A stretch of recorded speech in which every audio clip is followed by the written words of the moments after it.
Welcome, everybody, to Spirituality Adventures. Glad you're tuning into this episode. And hey, I want to mention real quickly before we get to the interview, if you'd like to hang out with me at Theology Beer Camp. Theology Beer Camp is in Springfield, Missouri, for those of you who are in the Midwest who are listening. Trip Fuller from Homebrewed Christianity is hosting this. There's, I think, 30 theologians, 30 podcasters, some musicians and stuff like that. And it's the craziest, most fun, nerdy theological experience I think that you could probably have. It's definitely theology that's not boring.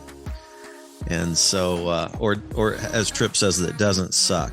Theology that doesn't suck. All right. So, anyway, you can go to my website, spiritualityadventures.com, and you can go on there and use, I think it's Spirituality Pod is the code that you can use to purchase a ticket, come hang out at the conference. You can get a discount with that code. So check it out there on the website. We'd love to see you there. I'll be hanging out. Love to have some friends join me. And so today it's kind of fun. I went to the Wild Goose Festival last year for the first time. That was 2022, July 2022. And Brian McLaren had encouraged me to go to it. Brian literally would have been the only person that I knew going into it, right? So I show up at this kind of Wild Goose, I don't know what you would call it, like kind of progressive Christian Woodstock camping North Carolina experience maybe, and show up there, and I jump on a little golf cart taking me from the parking lot to the main festival area. And all of a sudden somebody goes, "Hey, are you Fred Heron?" And I'm like, yeah. And it was Josh. And Josh used to attend Vineyard Church back like in 2000, somewhere like 8, 9, 10, somewhere in that area, right? 6, 7, 8, 9, 10, somewhere in that neighborhood. And he and his wife actually were married by one of my pastors at Vineyard Church. And so it was so cool because it was fun it helped me feel comfortable really fast, Josh, to bump into somebody that I knew and they kind of knew my world and I think probably could relate to some of the stuff that I had gone through as well in terms of just my whole big meltdown and then kind of reemerging into rethinking some of my theology and beliefs and all that kind of stuff. So thanks, Josh, for joining us. And this is Josh Burton. And I want to just jump in and have you share some of your background, where you grew up, maybe your family experience, your faith journey, kind of give us a brief introduction to yourself. Mm-hmm. And then we're going to dive into some therapy talk and religious trauma talk. How's that? Sure. Welcome. Thanks for joining us. Yeah. Thanks for having me, Fred.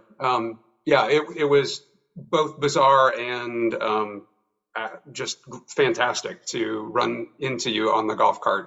It's still such of the thousands of people there, the fact that we both hit that same golf cart at the same, it was pretty awesome. Because I don't know that if we're in the crowd, I don't know if I'd have been able to pick you out. So it was great.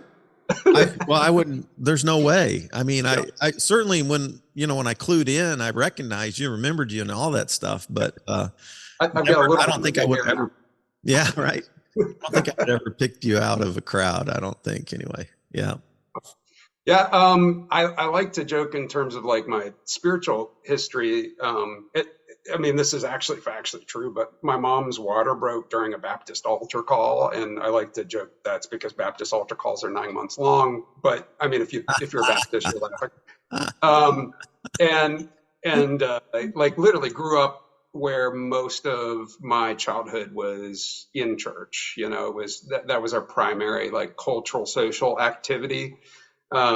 We sort of progressed through more traditional American Baptist to becoming Southern Baptist, and this was before the Southern Baptists sort of had their big cultural split. So they still were primarily like a community Baptist. I mean, we like legitimately did things like we went and saw shut-ins and we brought food to people and we volunteered and like tried to show up for the needs in the community. And like that's when I think of my childhood experience, my I don't know, up until like middle school-ish, early high school, before like the sort of religious right takeover of the Baptist conversation. Like it was a lot of like, we're just going to show up and love people in our community and meet practical needs. And so I actually had a really positive experience in my early childhood with church as part of my life. We moved a lot growing up, and so I didn't get to participate in sports consistently or like never get to do scouts. I did some of those kinds of things. Um, anyways, at some point, my parents discovered the charismatic tradition. That's a story in and of itself, but it was like mid high school, and then we swapped from being Southern Baptist to attending a really sort of growing charismatic church. And that opened up a lot of things, including learning about, again, this is a whole nother tangent, but learning about the Brownsville revival that was in Pensacola, Florida, that had just started a ministry school. And, you know, I did crazy things like turn down actual scholarships to actual schools. And I went to go do ministry work. And so I went to Bible college down at the revival that was going on in Florida. So I forgot about that. Yeah, it's a story. I forgot that you went to Brownsville. Holy crud. Wow. We've come a ways, Josh. We have. Yeah. Interesting. For those of you who don't know, you know, and some of my audiences isn't from the vineyard world, you know what I mean? But I've picked up new people and all that who only know me in the last few years. But I was in this vineyard movement for 29 years. And in the 90s, there was this thing called the Toronto Renewal. And one of the vineyards up in Toronto really had daily meetings, kind of renewal, revival type, charismatic, very charismatic Pentecostal stuff, you know, that went for 2-3 years. And I actually know the guys, you know, that were a part of that. And then kind of kicking out of that, then there was this Assembly of God version of the Toronto Renewal that kicked off in Brownsville, which is Florida, right? Yeah, it's actually in Pensacola. It was like a historic African American community that was like the Brownsville neighborhood in Pensacola. Yeah, and it then kind of had a similar thing where people from all over the world poured in, and very, very sort of Pentecostal, give your life to Jesus. And I think maybe probably leaned a little bit more legalistic and bent than the Toronto Renewal, probably. It seemed to take on absolutely totally what I would call very legal. Like I even had vineyard friends who were going there, and they'd tell me the stuff that was being taught, and I was just like, I was cringing a little bit back then, even, you know, just because it seemed so legalistic and fundamentalist and all that kind of stuff. But anyway, had a lot of energy. People from all over the world showed up at their training school. Yeah, it was an odd cultural experience, and like occasionally I'll run into people that went there, and you know, it's like I don't know, it's sort of like going to Woodstock. I'm sure people are like, there's just a handful of people that understand exactly what that experience was like, right? You know, yeah, we know. Did that experience, while you were there, were you there for a year or two or something? It's 2 years. 2 years. And did when you spilled out of that, you've seen it positively or negatively after you went through it? Just that time in your life, you know? Yeah, at that time, I was working. I was on youth ministry staff there, and so I had a small group I was leading. I was one of the interns, and so I got to see sort of firsthand the anxieties that were coming up in these like middle school and high school kids I was working with. And so it was pretty early. I started to make a pretty hard line about just supporting them and having a message about the love of God, and just making that my the way that I was going to lead. And funny enough, like we had requirements that we had to go to a youth leaders meeting on Sunday mornings, and it was ahead of the main church services on Sunday mornings. Somewhere in my first semester, I would go to that meeting, and because the services were so big, you could get lost in the crowd, but you couldn't get lost in that meeting because there was a smaller group. So I would go to that meeting, and then I'd hop in my little Honda Civic hatchback, and I would drive across Pensacola to this like burnout Exer church that was meeting in the warehouse district that was totally like open and affirming.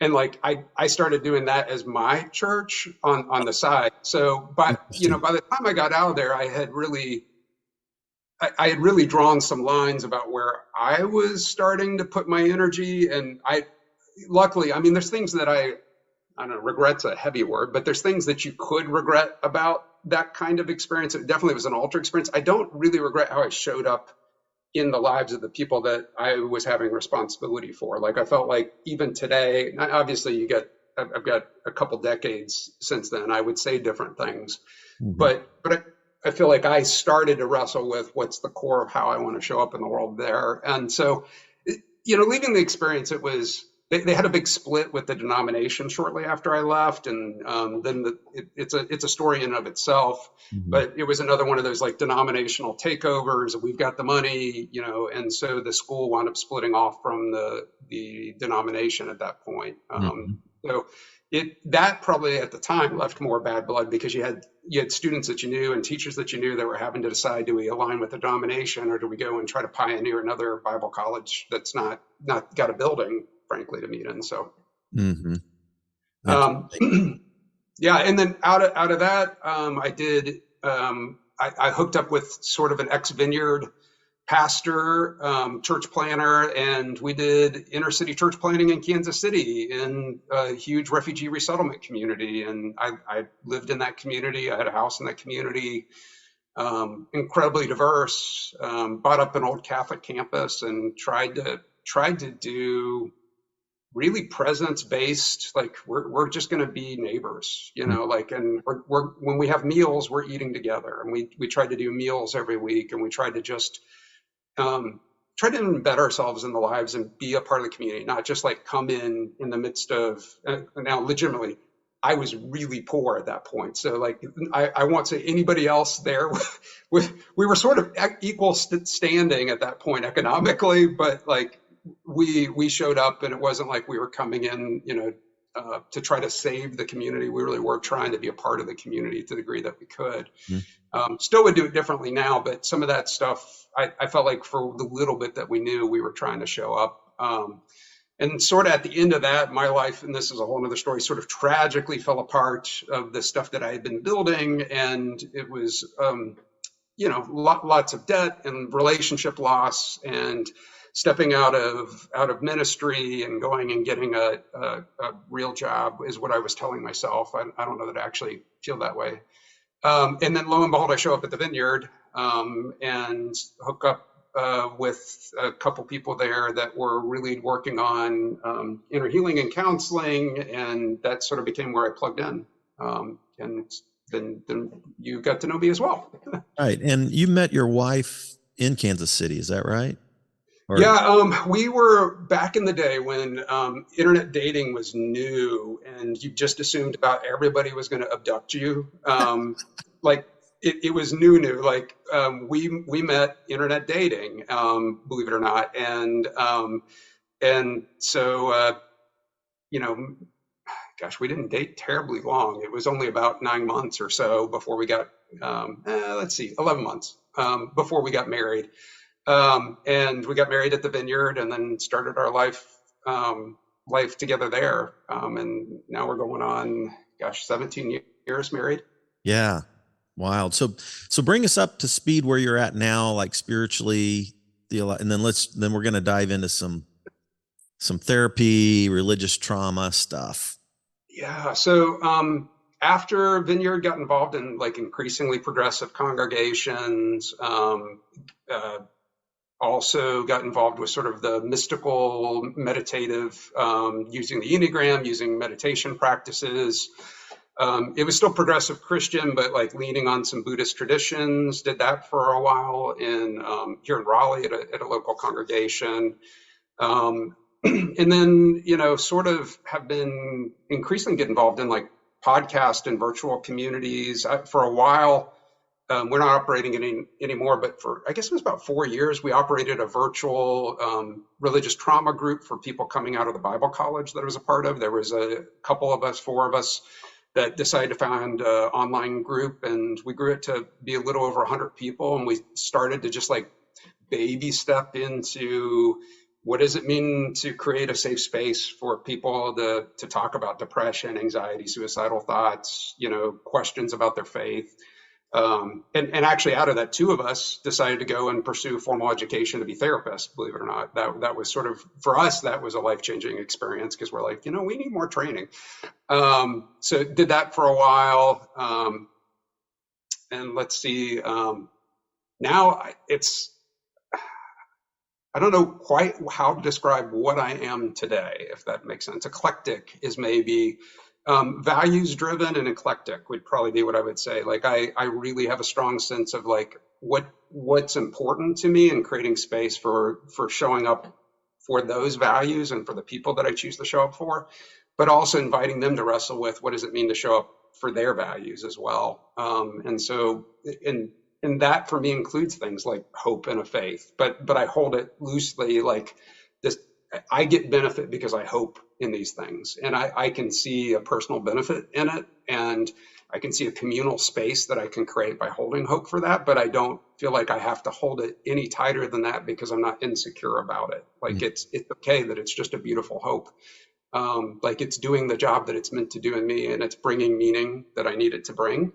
And I want to create opportunities for other people to have that kind of like meaning making space where they don't have to defend a framework that then I'm going to come at them and try to poke apart. And that's probably more where I land today. So I try to see the beauty and the complexity of what it is to be human. Mm-hmm. So give our audience just a sense of like the training that you're doing in therapy right now. Where are you doing that at, and what's Sure. your focus? And then we'll dive into some more. Yeah. So, some people, when they have a midlife crisis, I've been working in like government program management, affordable housing, low income families for about 15, 20 years now.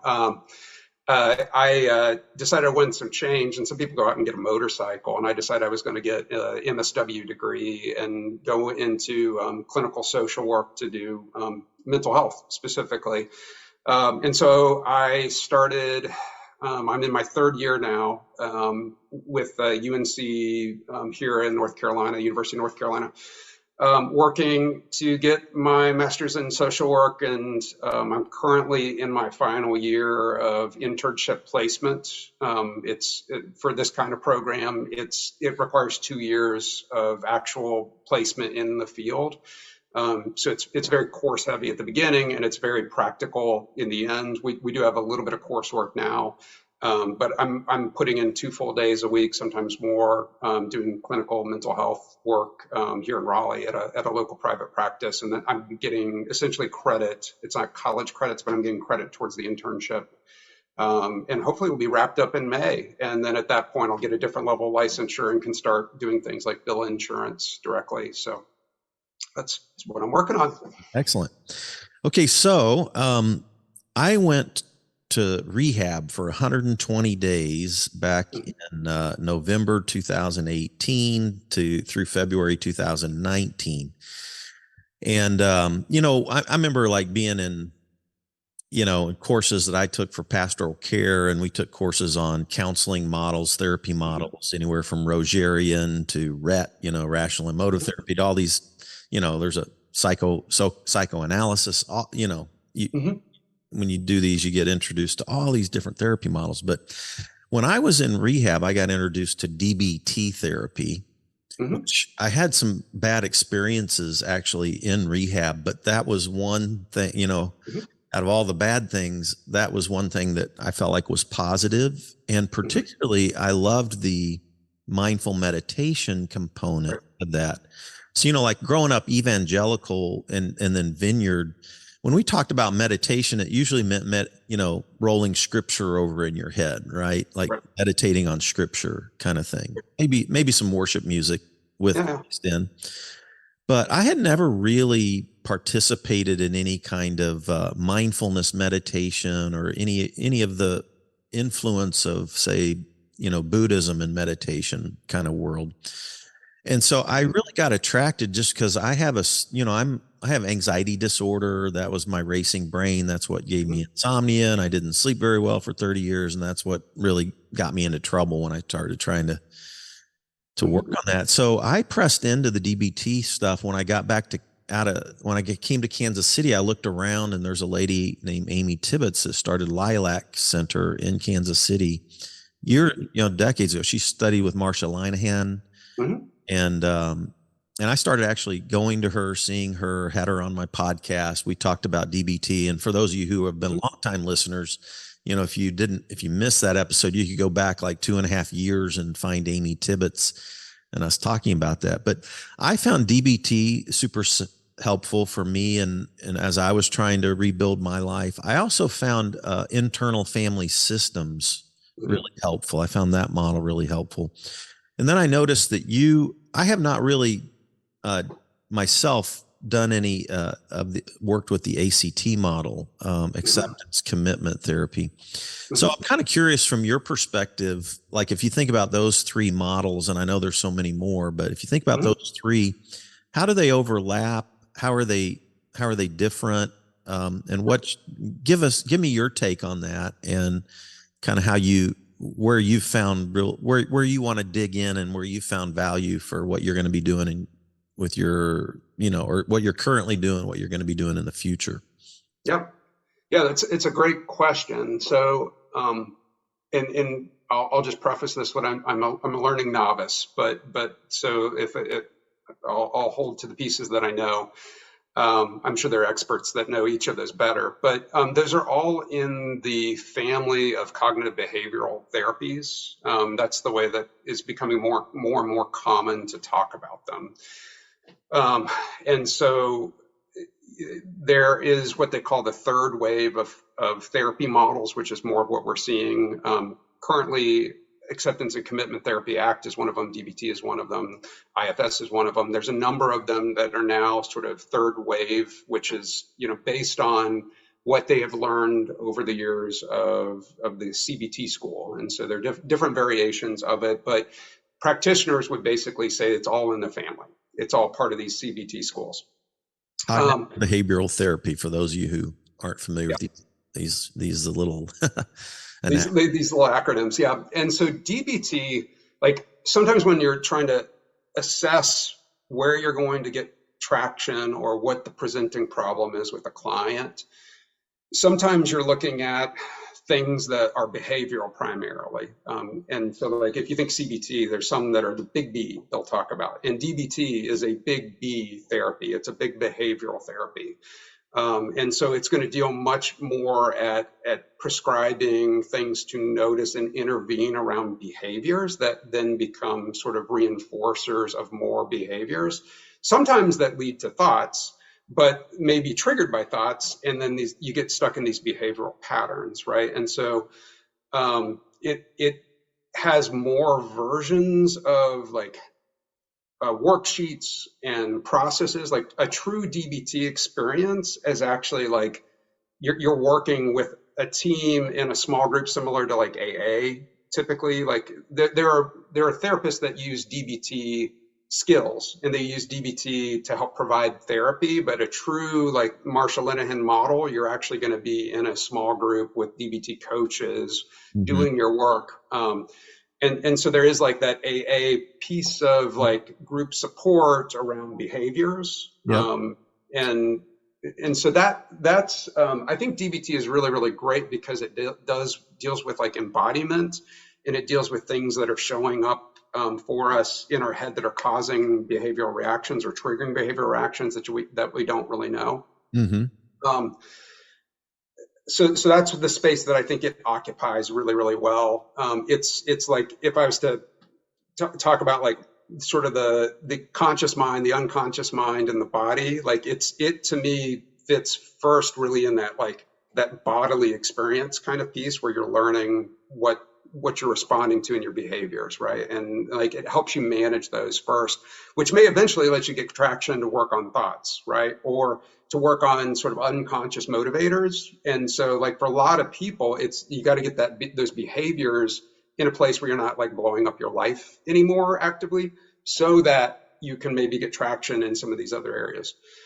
IFS, or internal family systems, takes a lens of sort of understanding people as their parts. You know, you probably have had somebody that you talk to and they go, well, part of me feels this way and part of me feels that way.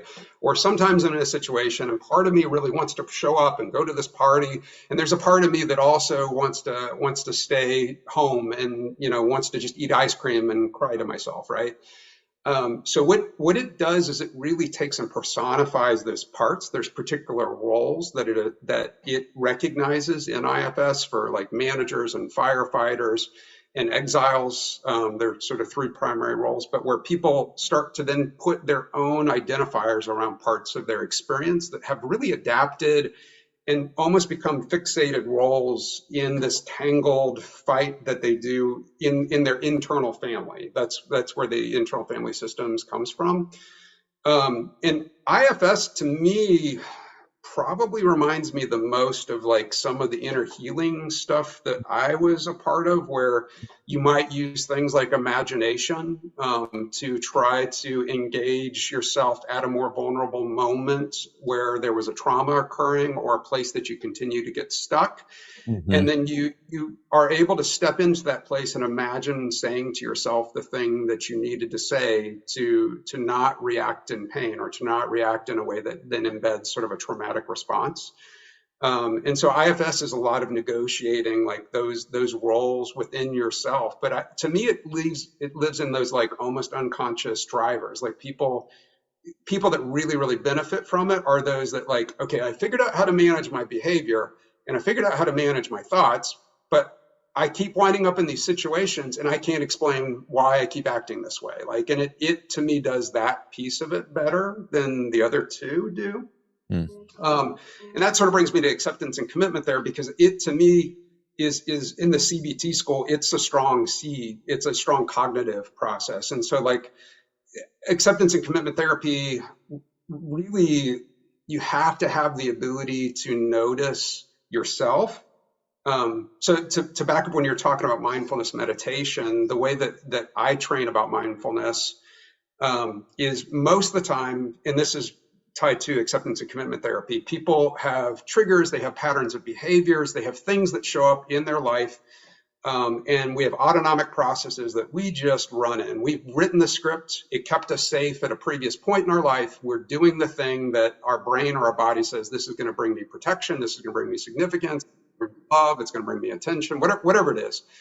Whether or not it actually does that anymore, we've become so habituated to reacting and responding that way that it's just going, right? Mindfulness for me is helping clients, and what we call that being fused. Like there's an identity of yourself, there's a pattern of behaviors, there are things that are occurring in your life, and you are fused to that conceptualized identity, you are fused to those behaviors, the trigger happens, and we're just moving around, we're moving down the stream, we're doing the same thing we've done 1,000 times. You see this like in relationships really commonly, where I'll sit with somebody and they're like, yeah, we've had the same fight for 8 years. And I'm like, yeah.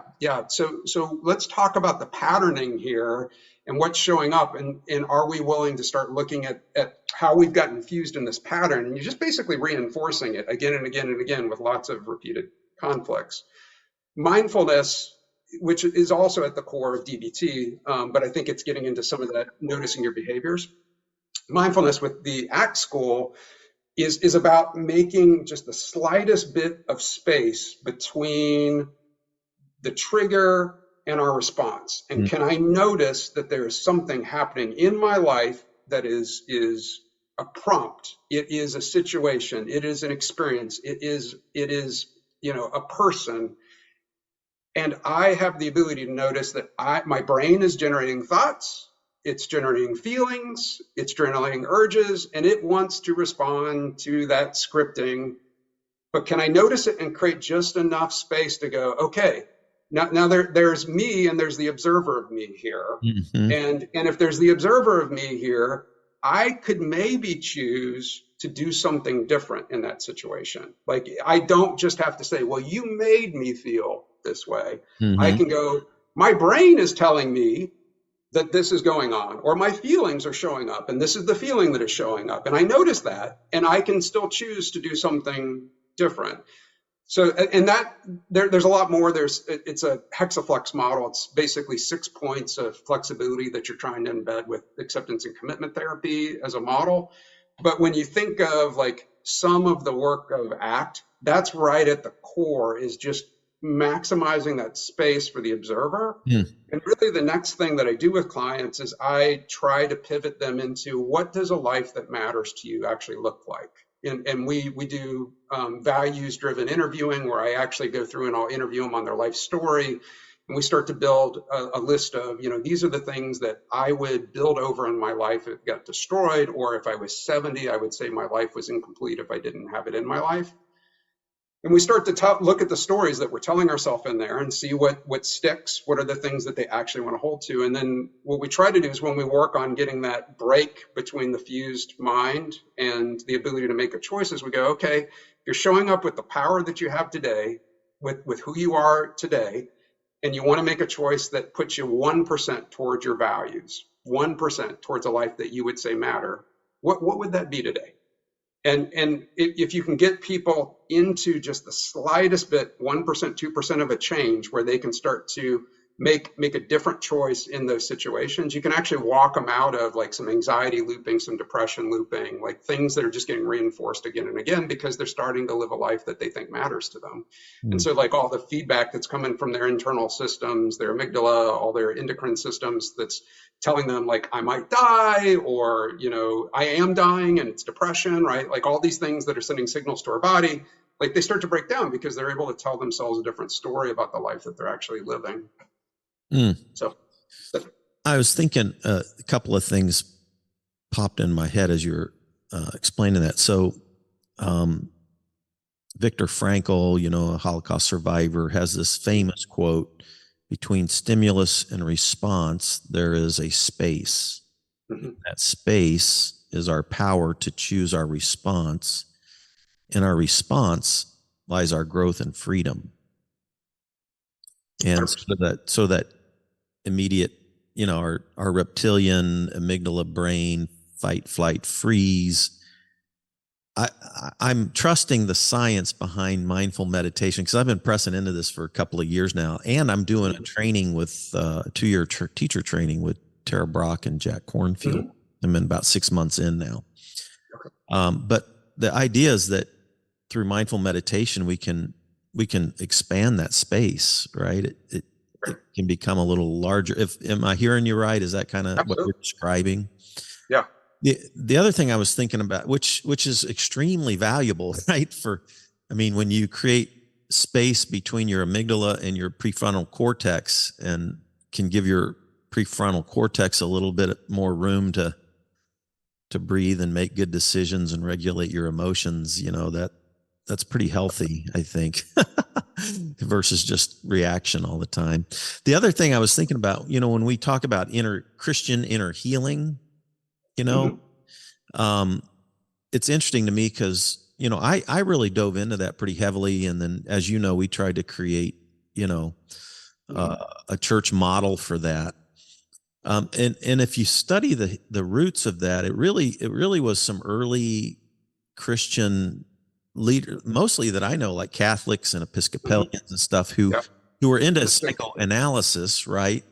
But then they tried to kind of take some of the psychoanalysis therapy, kind of move it into a bit more of a Christian framework. Would that be accurate to you, do you think?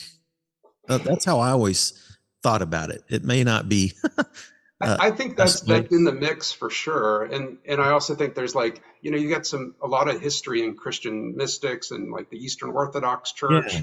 Like we know the church that we know because it was the one that got the money and the power, like the one that became systemized and became, resourced. But there's been a lot of tradition in the Christian church for centuries that embraced this like embodied meditative practices, but you don't lead tens of thousands because you're showing up as a desert monk, right? Like Mhm. that's not the way it works. So I think there is some of that where, like, if you look at any of the early Christian mystics, I think they had a very like imagination friendly and embodied experience. Like that was core to their spiritual story. And so to me, it doesn't seem like you're having to pull from some other tradition. Not that I think there's any reason to judge that, but I think it's there in the tradition. It just isn't. So, I mean, you Is like going back into some of the Middle Age mystics, even you think 100%. all the way. Yeah. Okay. Cool. Interesting. Yeah. I didn't ever think of it that way. I think I was so much into modern uh, therapy models that Yeah. yeah, and that honestly, in the gap that my education, all the theology that I've done, probably the thing that I had the least amount of immersion into was the mystics, the Mm. Christian mystics through the tradition, which I kind of like now. I kind of like, dang, I need to go back and dig into some of that. But uh, I need a couple of lifetimes just to learn all that I want to learn, Josh. Yeah. I hear you. So okay, so let's talk about how this then religious trauma. Let's how do people like, this is too big of a question, but as you working with people, what do you see some of the most common elements of religious trauma? How would you define that? What are some of the ways? What are some of the things that help or that create religious trauma? And then how do these therapy models help Yeah. us? So a heavy therapy term is called a functional analysis. And so as a therapist, one of the things that we try to do is we try to look at what does that belief or that behavior actually do for the person. And I think too often when it comes to things like religious systems, we try to approach it purely from a cognitive lens of like, well, you're using this set of proofs and this set of documentation and these cultures to reference, and that's why you believe it this way. And somebody else goes, well, this is why I believe that way, right? And it's all in the cognitive space, and that's how we try to approach a lot of those things. Functionally, I think if you actually look at what religious beliefs actually do for people, it has a lot of actual very deep psychological purposes. It manages. I mean, we're in a world right now. Obviously, you and I are talking on different sides of the country using the internet right now, right? And we literally could get off of this and look at information about anything in the world. We could be inundated with an anxiety trigger about something going on in a part of the world we will never go to, right? That could happen 2 minutes after you and I finish today. That is an ever-present reality that we all are living in today. And so when we start to understand that the world is increasingly complex, and we're also in a world that seems to be more pressured towards pushing people towards snap judgments of virtue signaling or of aligning with one party or another party, which ultimately I would say if you do a functional analysis, those are primarily about managing anxiety, showing some tribalism. These are my people, these are my community. Religious belief systems, I think, fulfill a huge role right now in managing a lot of anxieties. I think it's always had that role, but when you think of a world, especially the last 20, 25 years, that has gotten so complex and so big, and there is a level of good, bad, evil, injustice, power plays, cultural change that we're experiencing, all in there. Like if you were to sit down and interview somebody about what they believe, you might start with what they believe about their holy books and their scripture and their doctrines, but pretty quickly it's going to get into other cultural issues. It's going to get into economics. It's going to get into political parties. It's going to get into lots of other things that are the beliefs of the system. Functionally, when we look at that, I think a lot of these belief systems have become a version of a tribalized identity for people, and it's what their community has formed around. Maybe that's their parents, maybe that's their grandparents, maybe it's not. I mean, it may be tied to their birth family, it may not be, but it's become a really powerful system for managing meaning making, for telling somebody what's good, what's bad, for managing sources of anxiety. If you can quickly sort, somebody comes to you and, okay, we've got, starving immigrants at the border, right? Well, that's a very complex issue, right? That is a difficult thing to decide what level of responsibility should somebody have for that, what systems should be in play, how do we address that adequately, what are the level needs, where should they go? Like, these are very, very complex situations. People that want to reduce it to like, this is the one answer, like they really are complex situations. If you've got a belief system that goes, here's my answer for what we do with immigrants, always welcome the immigrant. Or, I also have a version of patriotism that says that no, they're a threat, and we see both of those actually in two different kinds of churches going on right now. We've got some that have become, havens and protectors of immigrants, and some that have gone the other way, right? And both of those, I would say that that's an issue that goes beyond our faith system, but it's gotten embedded in these like subsets of belief systems that become tribalized identities. Humans, ultimately, we really want to belong to something, and we want to belong to something that's bigger than ourselves. We want to belong. I mean, we are the social primate, at our core. And so, like, we are constantly looking for what does it take to belong. And I think if you really look at the function of belief systems, and religious belief systems, I think are just one of the most powerful ones. I mean, they manage what we don't know about what happens when we die. I mean, if you want to talk about like something going well beyond the reach of even the world that we're going to live in, we're going to say, hey, we've created a system that even explains what happens then, right? That's powerful. I mean, it's deeply, deeply powerful. And so when you talk about people experiencing religious trauma, like, you're talking about a context where they are a part of something that exceeds even their lifetime, and it has defined their community, and it has defined maybe their political position. It has defined their view on economics. It has opened up friends to them. It's opened up other maybe business opportunities to them. It has been, for a lot of people, it hasn't been a cognitive thing. This has been a world-defining framework that gave them access to their human experience. And in that, you have humans being humans. You have humans that abuse power. You have humans that make mistakes. You have humans that compete with one another and take advantage of opportunities, right? Like, humans are humans, right? But it shows up in this space where there's so many unmarked connections. It's like a spider web in somebody's soul, right? Like, it's got so many places that it's tied up that we don't fully understand it. And then something happens. Usually you see a shift, a lot of people, it's like they've got a family member or a neighbor that they love deeply, and they come out to them, right? That's been a big one in recent years. And they're like, wait, my compassion can't be real in the context of my actual community if I don't embrace this person and figure out how to love them, right? And then they find out, oh, the belief system, that doesn't fit in the belief system. And then everything gets thrown up on its end, right? Like, you have people that, okay, you can't be part of our club anymore. You can't be part of our church. What that does for people is it takes so much away, and it leaves them reeling for something that can explain the complexity of life, that gives them a community, that helps them know what good and bad is. I mean, it's deeply powerful, right? And I think it's wrong to say, like, for some people, they don't have the experience that, like, hey, a church leader abused me.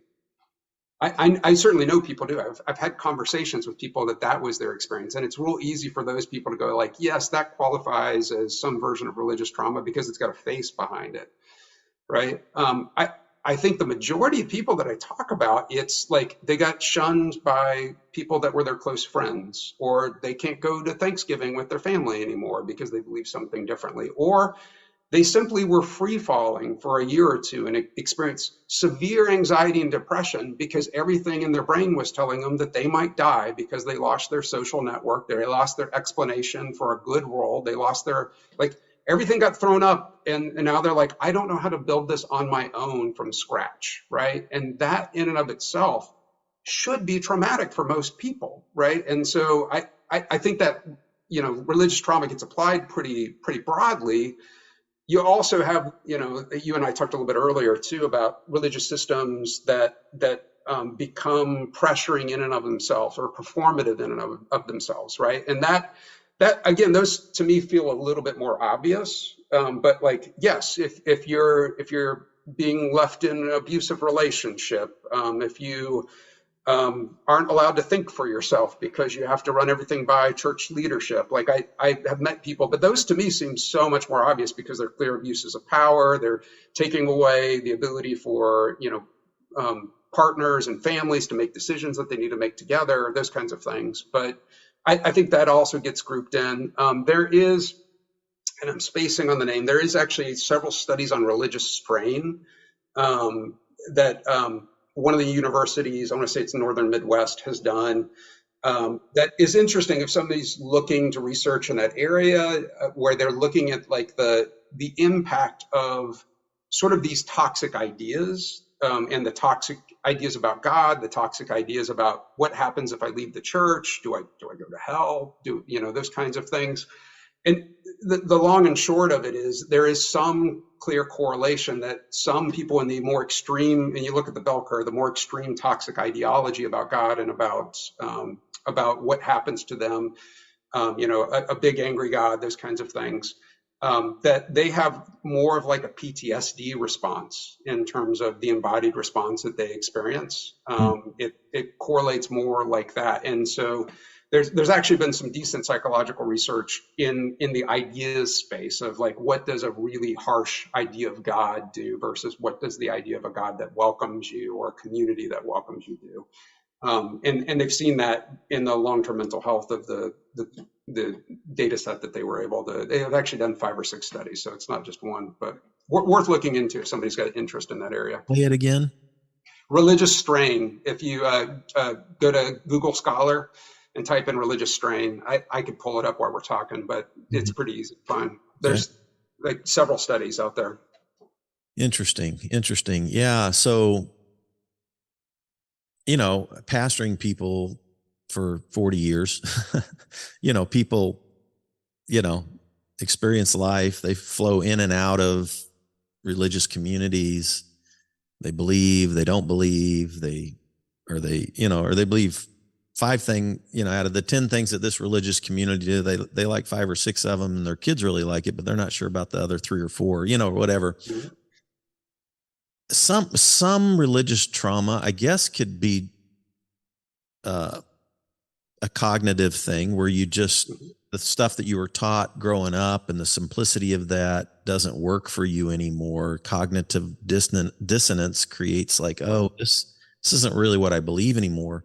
And if you're really heavily rooted in that sociologically, then leaving a community can be extremely stressful, create lots of dissonance, and could, like you mentioned, it can cause problems with family or friends, or you lose family, you lose friends, you lose your community.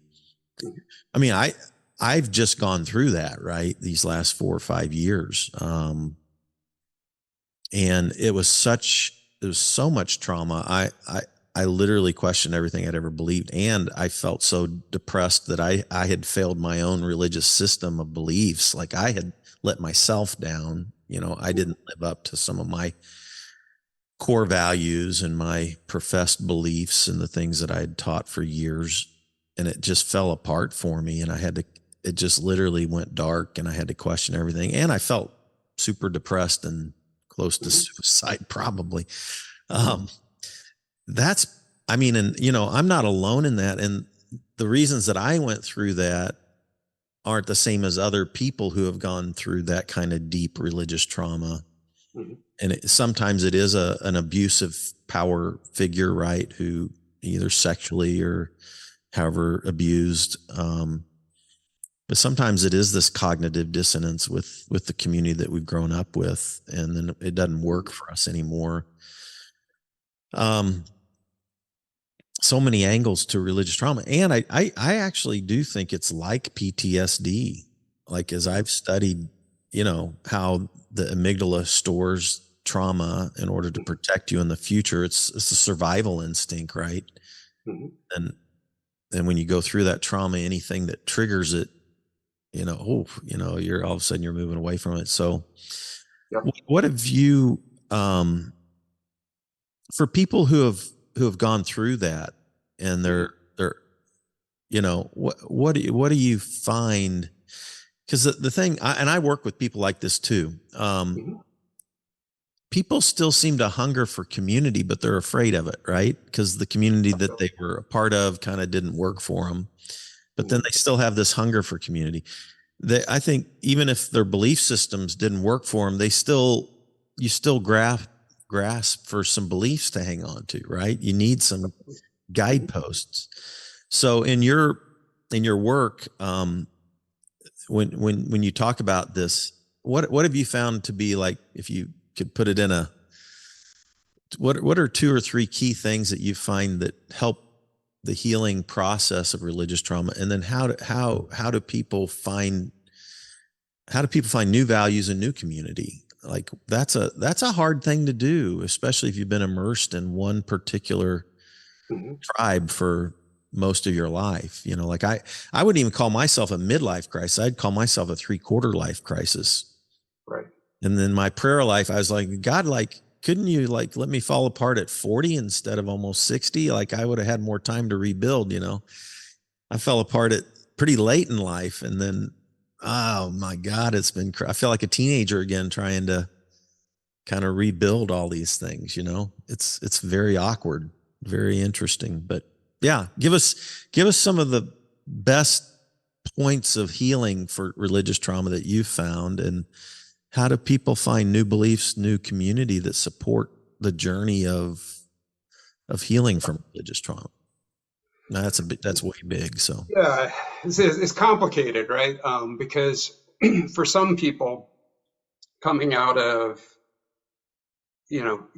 like physical abuse, or they were being gaslit and by a narcissist, right? That was like, I would say you probably need to go work with a therapist, because those probably are struggling with like true PTSD responses, right? Because that was an assault on their personhood, right? And they may not have they may eventually have the religious ideas and the systems that they need to work on, but like they need to work on what does it mean to show up in their own body, right? And that's where I feel like for people that are coming from that position, I I think working on stability in your own body is key. And so that there's a variety of modalities that work on PTSD and trauma work that's out there, and skilled therapists should be able to work with somebody. There's even some things like EDMR, the body keeps the score kinds of stuff that's looking at like the brain connection with traumatic response in the body, entanglement there. People I think largely the results show that it's generally positive, but there's a number of different modalities out there. There's cognitive processing therapy, that's another trauma-based one. DBT is another one that a lot of times, if it's behavioral outputs that they're trying to manage, that they'll use for trauma. But cognitive processing therapy is another major one. I would say if you're in that camp, you need to try to show up for yourself, which may be difficult for people if they're carrying a lot of shame. But to show up for themselves and find an affirmative, equipped, skilled therapist to work on. You need to learn how to show up in your own body again. Yeah, get into therapy, folks. Good therapy models. 100%. Like the ones we're talking about are pretty good, right? Yeah, and they're like, you can ask for a therapist that's an evidence-based therapist. I will say, just as a catch-all, some of us grew up where we were like, hey, my pastor is my counselor, or it's Christian counseling. And so I've had people that the moment that you start talking about this work, they're immediately triggered, because they're going, I don't want that. Like, and so I'm not saying that. You can look for an evidence-based practice, and those are practices that have been researched to be and demonstrated to be usually beneficial for the majority of the participants. And a skilled therapist is going to see what's working in your situation. They're going to be able to adapt to, and frankly, if they're a therapist that doesn't have a specialty, they should refer you to somebody that has that specialty, so that if something's not getting traction with you, they're going to try to find you the help that you need. And so I say that like there are people that are devoted to making this a science validated practice. Now, it doesn't mean it's a guarantee for everybody, and it doesn't mean it's not a little bit trial and error trying to find a therapist that you connect with. Like that's just humans being humans. But there are a lot of therapists out there that are really trying to do their best to provide consistent care to individuals, but that are following the modalities and the evidence-based Yeah. practices that are there. Yeah. And, during COVID, we had these bunches of online therapy, like that have advertised even nationally to some degree, that where you can connect with a therapist online. And have you found any of those? Like, is there one or two of those that you actually like, or do you think, or would you recommend people search around in their local setting where you can go face to face versus Zoom, or just does it matter? I've got a love hate with virtual. So I'm about 50-50 virtual and in person. And the 50% that's virtual, they're still all in my area. Like, we could physically get together, but for a lot of them, it'd be a 45-minute to an hour drive, or it happens that the only hour they have free in their week is over lunch on a Friday. And so we do sessions over lunch on Fridays, so that's when we can meet. So that, for me, my preference is to use those for situations, or like, say you've got a client that's dealing with such high level anxiety they can't get out of their home. Okay, virtual makes a ton of sense for that. I do find that in person helps for speed of recovery. Like, I've gotten better and better at using technology for therapy and doing work together. We'll set up whiteboards or do worksheets, or I'll interview and take notes. So I've gotten better at doing that, but I feel like you can do those things in person with, fewer barriers. And then I think it's easier to build that therapeutic bond in person. In terms of the online ones, so much of it would depend on the actual therapist that you're working with. Pros and cons there. You might find somebody that's great, that's available. You don't have to do a lot of searching in like Psychology Today, or Googling in your area to see who's a therapist in your area, talking to a friend to get a referral, because they're going to have a whole bunch and they're going to plug you in with somebody. Some of the things that makes me a little bit skeptical is like the statements they make that, like, if you don't feel like you're connecting at any point, we can swap and put you with another therapist. What I'll tell you is that for a therapist to really get into a position to understand your presenting issue and your history well, like, it's going to take them a couple sessions. And honestly, half of the time when clients come to you, the thing they tell you in the first couple sessions is their presenting problem winds up not being their presenting problem, but it's the thing either they were comfortable with or is the thing they refused with when they walked in the door. And so it's the thing that you might start with, but some of those things take the history with the client. And so if you're able to get that in that kind of online, BetterHelp being one of the more well-known ones, then fantastic. And if somebody's able to get a therapist that's working well with them, fantastic. I worry a little bit about people that might have concerns around vulnerability or have concerns around how they're presenting, that they just go, okay, I'm feeling discomfort now, and now I'm going to hop to another therapist, right? And I think it could, I'm not saying people have to go to a therapist when they don't want to, but it could become sort of a reinforcer of some of the exact same things you're trying to work somebody out of in therapy, if they can just like, okay, I'm going to swap. This got awkward. I'm going to swap. I shared too much. I'm going to swap. Does that make sense? Yeah. And I don't know, factually, I've never heard I don't know that they even release the numbers, how often that happens in that space. That's the tickle in my brain, is like, do you develop longer relationships that are long enough, 4 months, 6 months, to really do some quality work with somebody before they move on? Yeah. So just, we're about out of time here, but I wanted to, it's interesting to me, like, there's lots of types of trauma. People, I would recommend anybody get therapy for any kind of trauma they've gone through. So not all trauma is religious in nature. It does seem to me, Josh, and I'm just curious, you can make a quick comment on this, and then if people want to connect with you, I want you to give them how they might do that. But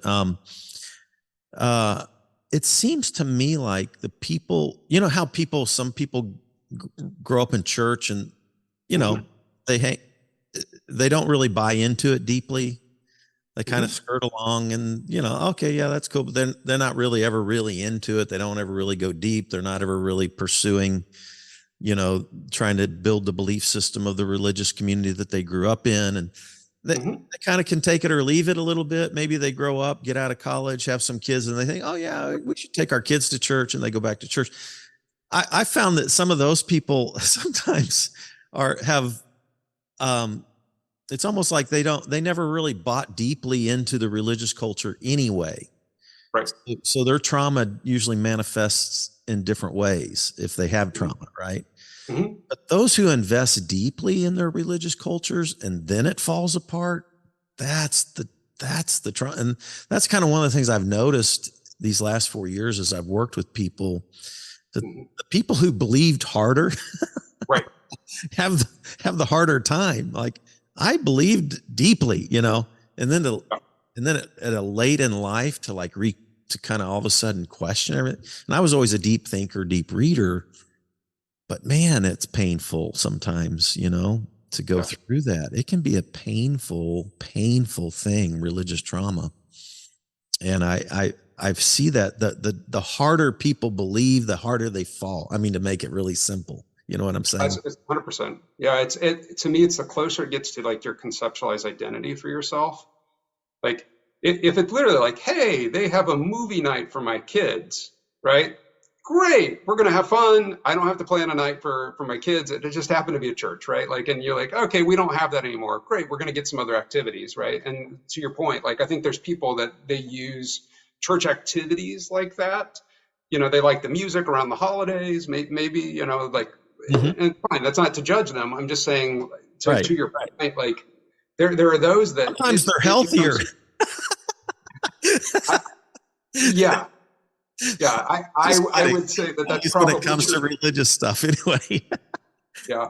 Oh gosh. Yeah. But I think it's those that grew up and it became just sort of a core part of, you know, if you're going to do a blurb about yourself, it would be one of the descriptors. You get 8 words to describe yourself. If one of them is that, or it's the first one, like, then I'd be like, yeah, you probably are going to experience some pain when something goes wrong in life that the system doesn't explain, right? Like this is going to jerk you around quite a bit because it's like right there. Yeah.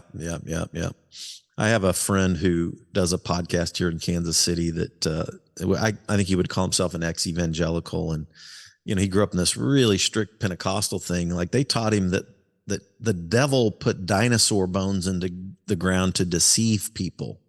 I have heard that one. It's really what he was taught.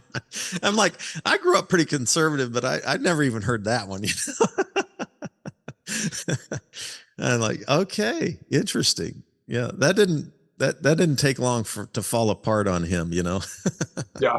But he believed it for a while, you know. He literally thought that, you know. Well, I think part of it is like depending on the age when some of those things. I mean, I'm sure you've had these experiences. Like it starts with like I got your nose, like when your uncle or your granddad gets your nose, and you're like, when you're really young, you're like, I think you just got my nose, right? Like there's a point in life when somebody tells you something like that, and you don't have the skills or the ability or the perspective or history to go like, this might not be true. And I think that's exactly it. Like you're like, oh, yeah. Well, man, we could talk all day about this. Thank you for joining us at Spirituality Adventures. Thanks, everybody, for tuning in. Those of you who listened all the way to the end, thanks so much. If you're not already supporting Spirituality Adventures, go to the website, spiritualityadventures.com, and jump on and be a part of our support team. We'd greatly appreciate it. Josh, how can people get a hold of you if they want to?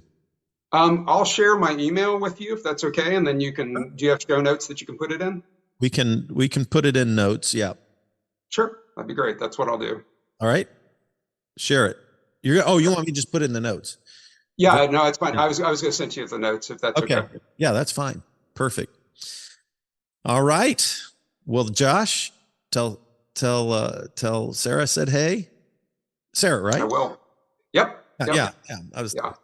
Tell her I said hello, your wife, and man, thanks for the work you're doing. I love it. I'm glad that our paths crossed again, and I love hearing where you're going with all this. So It's good to see you, Fred. It's good to reconnect. Hopefully see you next year. Are you going to make it back to the? I'm planning on making it a regular event for sure. Yep. Getting to know lots of the people around the Wild Goose Festival. And so I'm planning on being there. All right. Great. We'll see you then. Thanks everybody for tuning in to Spirituality Adventures. Thanks, Josh. Take care, and we'll see you next time. This has been another episode of Spirituality Adventures. Be sure to visit the website at spiritualityadventures.com and click on the support tab and help us keep creating content like this.